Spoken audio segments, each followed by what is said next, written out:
Assalamualaikum warahmatullahi wabarakatuh. Selamat siang, Om Swastiastu, Namo Buddhaya, Salam Kebajikan. Perkenalkan, kami dari kelompok 5 akan presentasikan sebuah jurnal mengenai hubungan internal. Sebelumnya, saya akan perkenalkan, nama saya Ati Zulaikha, dan nanti presentasi ini akan disambung oleh rekan saya, Mas Imam. Izinkan saya sebelumnya untuk berpantun pria. Jalan-jalan ke kampus Mercu Buana, bertemu dengan Dr. Mona. Mari yuk kawan semua dengarkan presentasi kita. Judul jurnal internasional yang akan direview oleh kelompok kami adalah Digital Internal Communication and Interplay of Social-Technical Element, yang ditulis oleh Lucia Worship, Alain Neher, dan Marge Kapiter.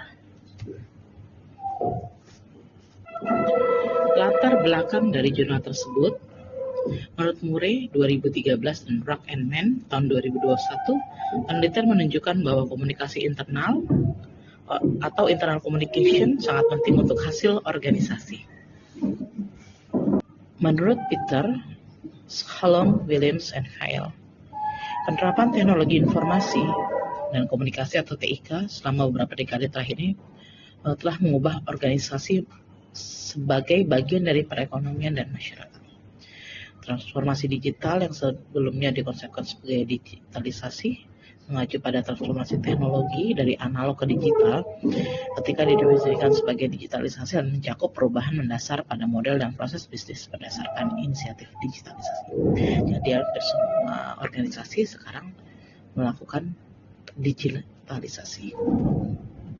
Penggunaan internal media sosial dan pengaruh kecerdasan buatan atau AI dan otomatisasi pada praktik digital internal communication memerlukan penelitian berbasis teori yang menangkap sifat beragam dari digital internal communication melalui alat teknologi.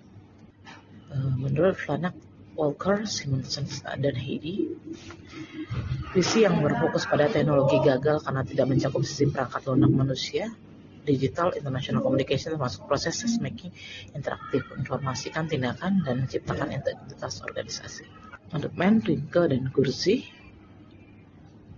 mereka berpendapat bahwa Digital Internal Communication sebagai sebuah konsep yang komprehensif, termasuk bagaimana masyarakat berkolaborasi dalam konteks virtual, perlu dieksplorasi secara mendalam dalam literatur. Dapat disimpulkan peningkatan pemahaman tentang DIC dapat menginformasikan manajemen sumber daya manusia seperti bagaimana menciptakan dan memelihara organisasi perilaku, perasaan memiliki organisasi, ruang komunikasi, organisasi virtual. Selain itu, temuan tinjauan ini dapat memberikan informasi kepada karyawan berupa pelatihan, belajar bersama di ruang virtual, kemudian mengembangkan keterampilan digital, pemahaman bersama, dan membangun kepercayaan. Adapun tujuan dari penelitian di dalam jurnal ini adalah untuk menjelaskan fenomena digital internal communication dalam sistem organisasi sosioteknis. Banyak teori yang digunakan. Kita mulai dari perspektif multidimensi untuk menyelidiki digital internal communication. Yang pertama dari Dahlman dan Rinke. Digital Internal Communication sebelumnya telah dibahas namun tanpa menggunakan kerangka kerja yang terintegrasi perspektif multidimensi. Kemudian kedua dari Simon Heidi, kerangka kerja seperti itu termasuk teknis dan elemen sosial dan tingkat komunikasi pertama-tama penting karena memungkinkan pemahaman yang komprehensif konsep digital internal communication sebagai interaksi sosioteknis dan aktivitas luar organisasi.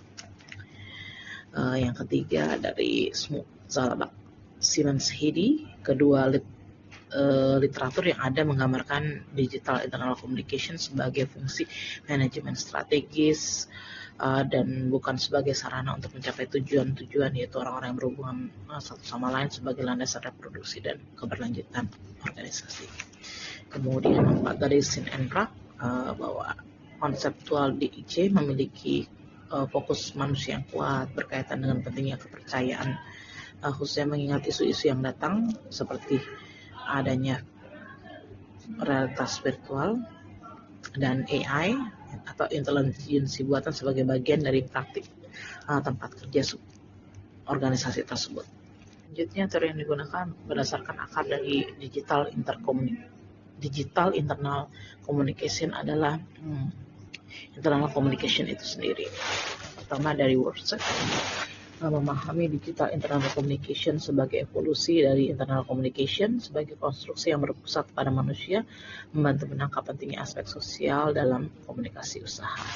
Kemudian dari Ewing dan kawan-kawan, perangkat pintar dan platform media sosial telah berubah secara drastis dalam komunikasi dan bersama dengan komunikasi eksternal. Transformasi digital juga terjadi pada internal communication.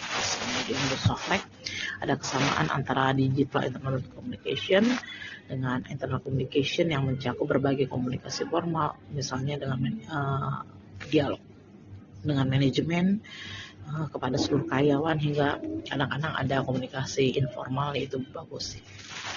Lanjut dari Solek dan Zelabak, bahwa digital internal communication itu menyoroti aspek-aspek sosial yang mengarah pada hal berupa perspektif yang berpusat pada makna, yang mencakup proses pembuatan makna bersama orang-orang dalam konteks organisasi. Kemudian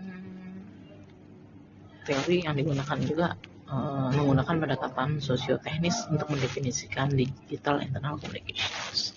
Itu dari Solek Zalabak, bahwa kerangka sosioteknis mencakup unsur-unsur teknis, tradisi fungsional, komunikasi organisasi seperti saluran, strategi, struktur, dan sistem di dalamnya sebuah organisasi, elemen sosial yang berpusat pada makna pendekatan dalam pengaturan organisasi seperti orang, hubungan, dan interaksi antar pemangku kepentingan internal dan budaya organisasi. Kemudian ada dari Kraft Peter, kerangka kerja gabungan mengakui interaksi elemen-elemen organisasi yang fungsional dan berpusat pada makna dan terkait dengan gagasan transformasi digital yang melibatkan manusia, teknologi, dan tempat.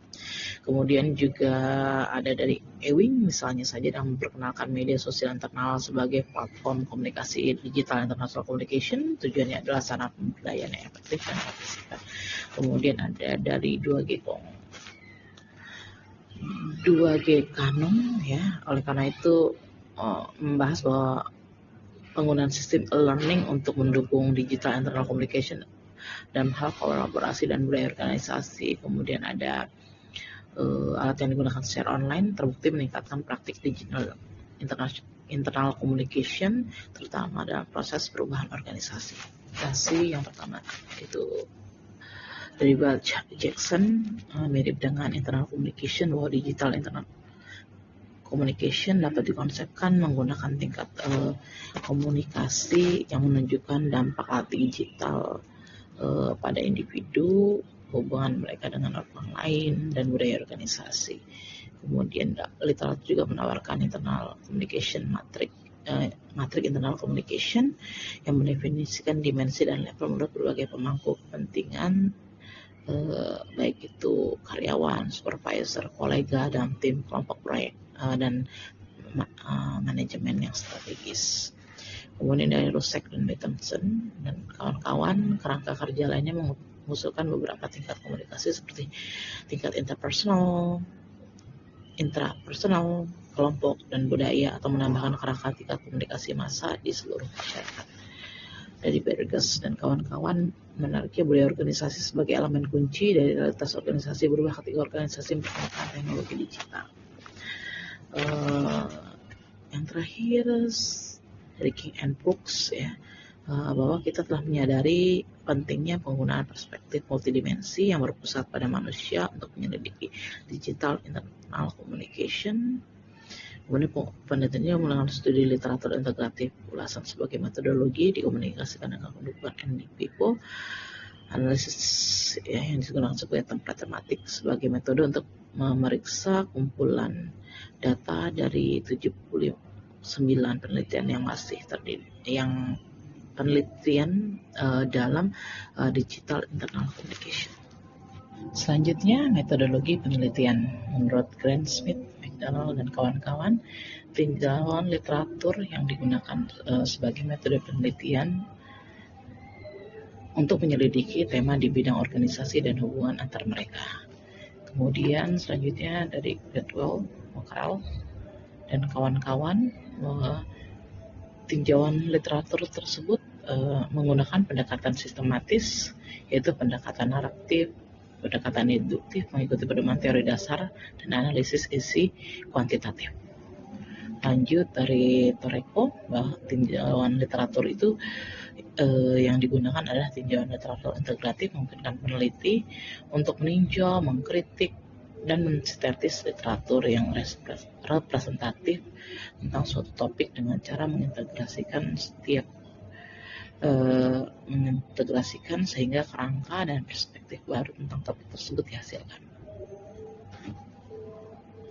Baik, selanjutnya dari sisi saya akan membahas mengenai hasil penelitian dari Jurnal International Digital Internal Communication, An Interplay of Socio-Technical Elements, yang tadi sebelumnya telah disampaikan oleh Ibu Atik.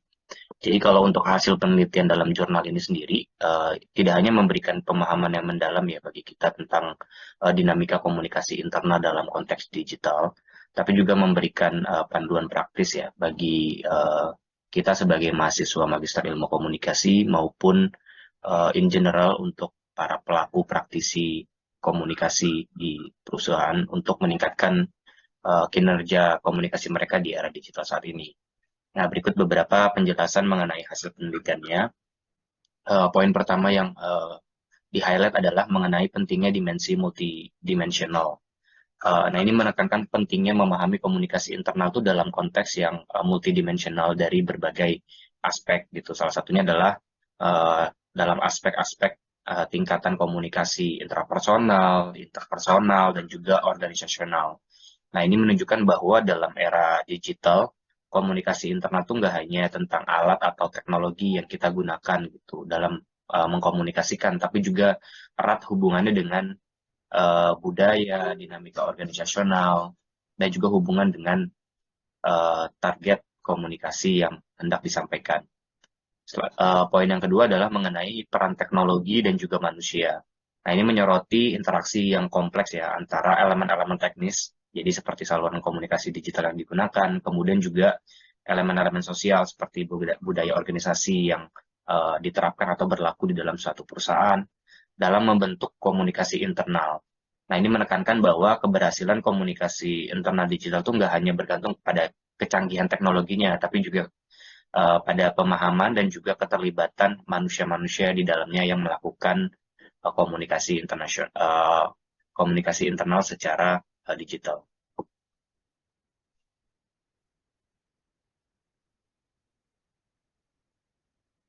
Yang selanjutnya, poin selanjutnya adalah mengenai pengembangan kompetensi sebagai faktor utama dalam memperkuat komunikasi internal.